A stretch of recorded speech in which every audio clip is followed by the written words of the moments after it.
안녕하세요. 동지계량을 위한 성토와 절토에 대해서 알아보겠습니다.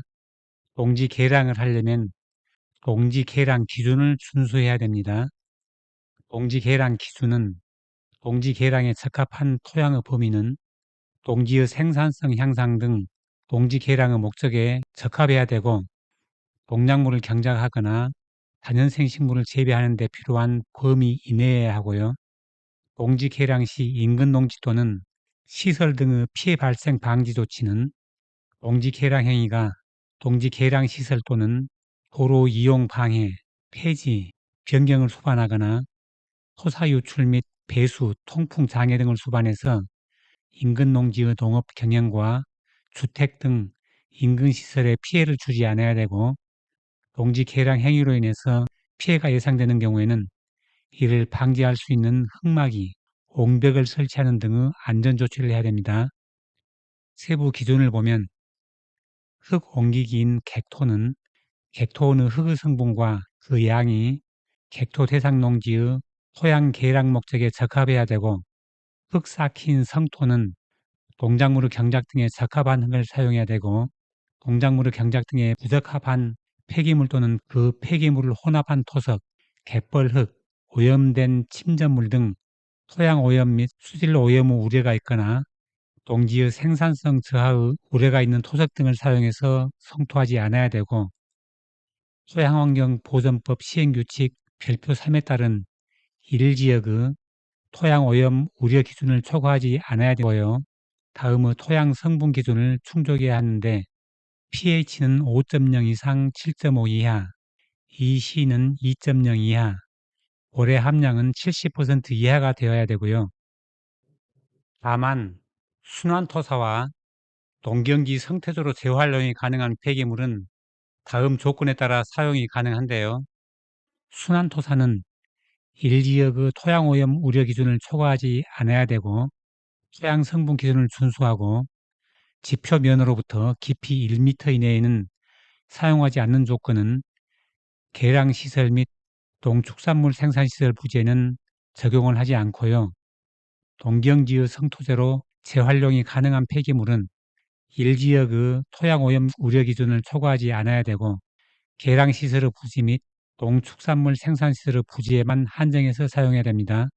여기에서 계량시설 및 농축산물 생산시설의 부지라도 해당 농지의 토양을 농작물 경작에 직접적으로 사용하는 시설의 부지에는 순환토사는 2번, 3번 기준을 적용하고요. 재활용 가능한 폐기물은 사용할 수 없습니다.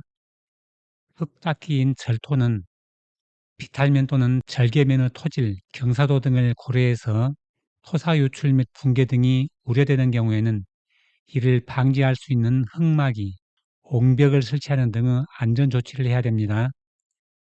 동지 개량을 위한 성토, 절토 시에 신고를 하지 않아도 되는 경미한 행위는 개발 행위 허가를 받은 경우, 국가 또는 지자체가 공익상의 필요에 따라 성토 또는 절토를 하는 경우, 재해복구나 재난 수습에 필요한 응급 조치를 위한 경우, 그리고 아래 기준 이내에서 조례에 따르는데, 성토가 이루어진 해당 필지의 총 면적이 1,000제곱미터 이하의 농지에 대한 성토와 절토, 성토가 이루어지는 해당 필지에서 최근 1년간 성토한 높이를 합산한 것이 50cm 이내의 성토와 절토는 신고를 하지 않아도 됩니다. 면적과 높이, 깊이 계산 방법은 성토 면적이 900제곱미터라도 필지 총 면적이 1000제곱미터를 초과하면 신고 대상이 되고요.